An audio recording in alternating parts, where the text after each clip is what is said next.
అందరికీ నమస్కారం. నేను మీ ఆసంపల్లి సంపత్ కుమార్. జై భీమ్, జై బీఆర్ఎస్, జై కేసీఆర్, జై హో డాక్టర్ బాలకృష్ణ అన్న. ఈరోజు మీ ముందట రావడానికి గల కారణం ఏంటంటే, కొట్లాడి తెచ్చుకున్నటువంటి తెలంగాణ దృఢ రాజ్యాంగమైనటువంటి ఈ యొక్క భారతదేశ పరిధిలో ఉన్నటువంటి తెలంగాణ రాష్ట్రంలో జరుగుతున్నటువంటి శాసనసభ సమావేశాల సందర్భంగా మరి ఈ తెలంగాణ రాష్ట్రంలో ఒక అబద్ధ పునాదుల మీద ఏర్పడ్డటువంటి ఈ యొక్క కాంగ్రెస్ ప్రభుత్వం ఏదైతే ఉందో, మరి ఈరోజు తాము అనుసరిస్తున్నటువంటి వైఖరి ఏ విధంగా ఉందంటే, గాంధీ భవన్లో కావచ్చు, లేదంటే బయట బహిరంగ సభల్లో కావచ్చు, ఏ విధంగా వ్యవహరించారో మరి ఈరోజు ఒక దేవాలయం లాంటి తెలంగాణ గర్భగుడి అయినటువంటి అసెంబ్లీ సాక్షిగా కూడా అదే విధంగా వీరి యొక్క వైఖరి ఉందని తెలియజేస్తూ, మరి వీరు ప్రవర్తించినటువంటి ఈ యొక్క అధికార పక్షం ప్రవర్తించినటువంటి విధానాన్ని తీవ్రంగా ఖండిస్తూ, మరి నిన్న ఏదైతే తెలంగాణ ఎన్నికల ముందు ఈ యొక్క కాంగ్రెస్ నాయకులు ఇచ్చినటువంటి హామీలను ప్రజలకు ఎందుకు అందిస్తలేరు, ఎందుకు నెరవేరుస్తలేరు అని ప్రశ్నించినందుకు మరి ప్రశ్నించిన గొంతును మరి తుడిమేస్తూ నిన్న ఏదైతే మాజీ మంత్రివర్యులు శాసనసభ్యులు జగదీశ్వర్ రెడ్డి గారిని సస్పెండ్ చేయడం కావచ్చు, అదే కోవలో అదే తరుణంలో ఈరోజు మరి ఎంఐఎం పార్టీ అభ్యర్థులు తమకు తాము వాకౌట్ చేసుకునే విధంగా మరి వారికి టైం ఇవ్వకుండా, వారికి సమయం కేటాయించకుండా అసెంబ్లీ సెషన్లో మరి వారి యొక్క హక్కులను కాలరాస్తూ మరి వారికి వారు వాకౌట్ చేసుకునే విధంగా ఈరోజు ప్రవర్తించినటువంటి విధానాన్ని తీవ్రంగా ఖండిస్తూ మరి వ్యతిరేకిస్తున్నాం.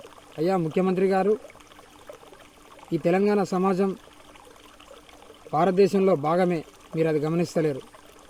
ఎందుకంటే తెలంగాణ సమాజంలో మరి అసెంబ్లీకి ఉన్నటువంటి గొప్ప సాంప్రదాయం చాలా గొప్పనైంది. మరి దాన్ని మీరు కించపరిచే విధంగా నిన్నటికి నిన్న మరి ఏదైతే మీరు యూట్యూబ్ ఛానల్ను వాడుకొని అధికారంలోకి వచ్చారో అదే యూట్యూబ్ ఛానళ్లను మీరు ఇష్టమున్నట్టు తిడుతూ మరి అసెంబ్లీ సాక్షిగా బట్టలు ఊడదీసి కొడతానని నిన్న హెచ్చరించారు ఏదైతే ఉందో, మరి నిజంగా ఇది చాలా దరిద్రమైనటువంటి పరిస్థితిగా ఈరోజు చెప్పవచ్చు. ఎందుకంటే సమాజం నేర్చుకునేటువంటి ఒక దేవాలయం లాంటి అసెంబ్లీ సాక్షిగా నువ్వు ముఖ్యమంత్రి ఉండి యావత్ రాష్ట్రానికి ఒక యజమానిలాగా ఉన్నటువంటి నువ్వు మరి ఇతరులు ఏ విధంగా నిన్ను చూసి ఏం నేర్చుకోవాలో ఒకసారి నువ్వు సమాజానికి ఈరోజు సమాధానం చెప్పాలి.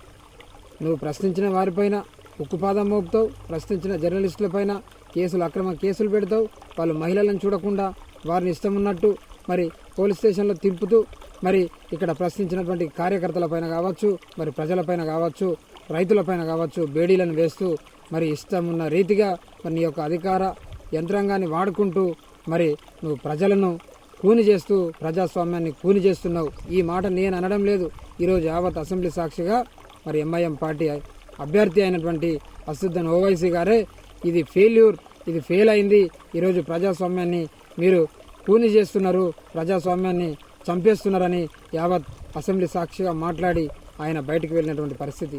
ఇప్పటికైనా నీ యొక్క హామీలను నెరవేర్చే పనిలో ఉండు, కానీ నువ్వు ఇష్టం ఉన్నట్టు ఉగ్ర నరసింహలాగా ఊగిపోయి నువ్వు ఏదో చేస్తానంటే నీకంటే మహా మేధావులు ఉన్నారు, నీకు అధికారం వచ్చింది కదా అని ఇష్టమున్న రీతిగా నువ్వు అసెంబ్లీలో కూడా మరి ఇష్టమున్న రీతిగా తిడితే ఎవరు పడరు.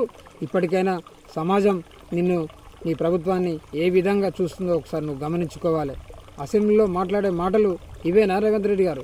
నువ్వు ఒక ముఖ్యమంత్రిగా ఉండి నువ్వు నీ స్థాయిని తగ్గించుకొని మాట్లాడితే మరి కింద ఉన్నటువంటి నీ మంత్రులు ఏమనుకోవాలి, ఎమ్మెల్యేలు ఏమనుకోవాలి, సదరు 3.5 కోట్ల ప్రజలు నిన్ను చూసి ఏం నేర్చుకోవాలి?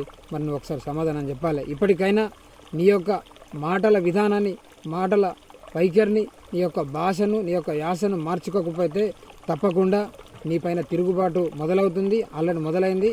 నీ యొక్క భాషను మార్చుకోకపోతే నీకంటే డబుల్గా, నీకంటే ఎక్కువగా మేము సమాధానం ఇచ్చడానికి రెడీగా ఉన్నాం. నువ్వు